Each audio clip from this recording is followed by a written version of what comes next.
Hola chicos, en este video les voy a hablar sobre el tema el movimiento obrero.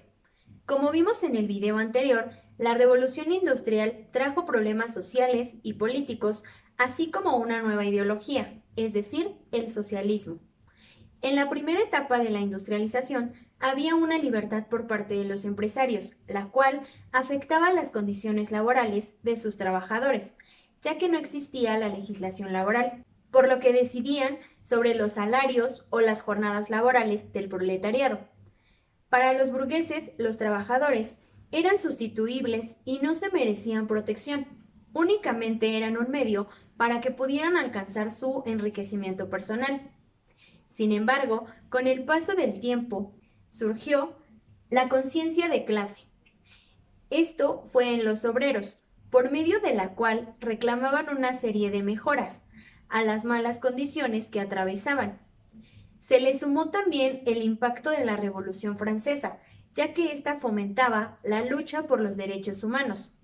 Fue así que comenzaron a ayudarse mutuamente y a reclamar mejoras laborales, además de empezar a cuestionar la industrialización. Este movimiento se dividió en algunas fases, con diferentes ideologías, pero todas acordaban las desigualdades e injusticias en la sociedad capitalista. La primera, el ludismo. Este se caracterizó por oponerse a la revolución industrial, ya que significaba la introducción de maquinaria y como consecuencia el desempleo para las clases más pobres. Se inició en 1800.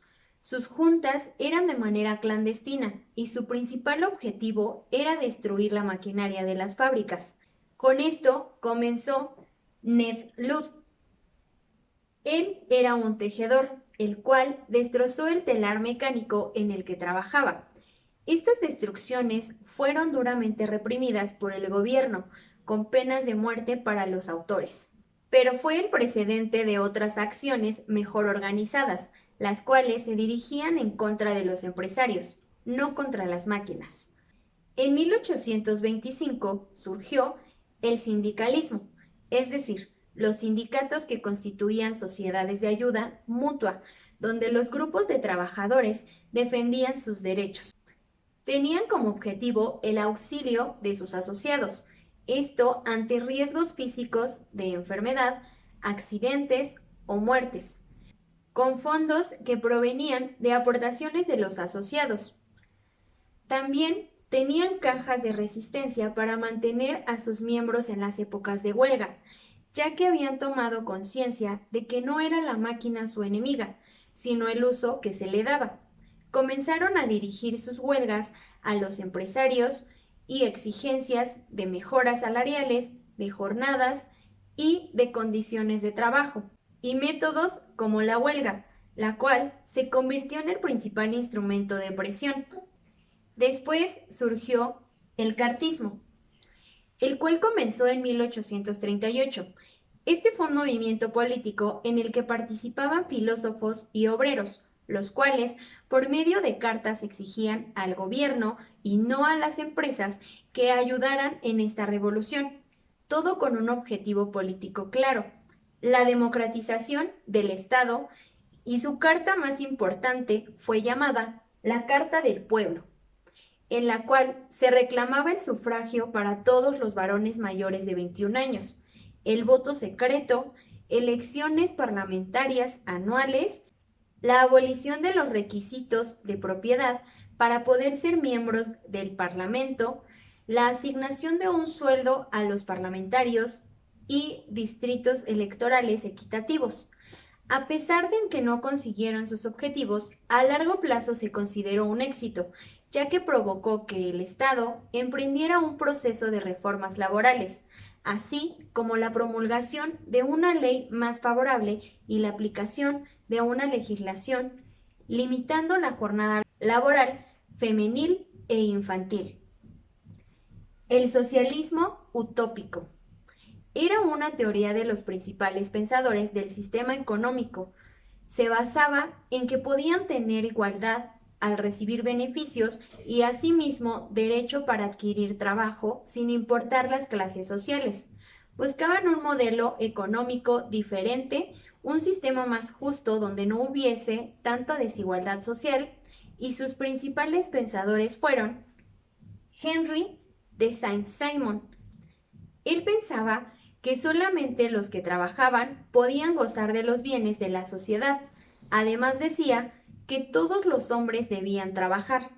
Creía que debía haber una lucha de trabajadores entre los proletariados, asalariados, comerciantes, campesinos y funcionarios contra los ociosos, los cuales eran la nobleza, el clero y todos los que vivían de las rentas, sin actuar en la producción económica. Robert Owen. Él redujo el tiempo laboral, mejoró las condiciones de este con un mejor salario y sin desigualdad de clases sociales. Además, ayudó a la educación infantil creando jardines de infancia. Lo logró todo gracias a su fábrica de algodón.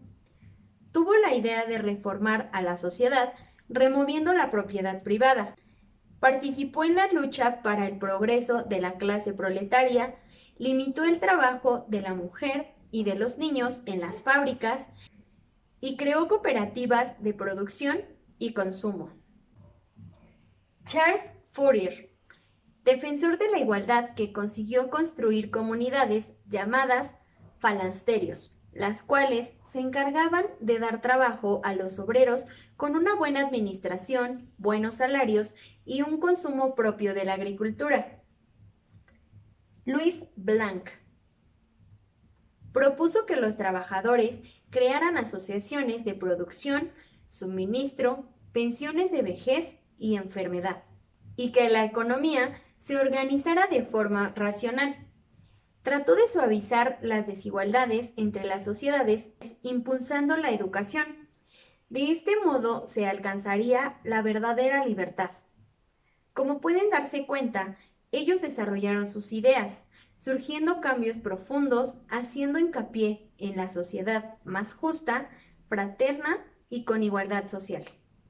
Con esto terminamos el tema, el movimiento obrero.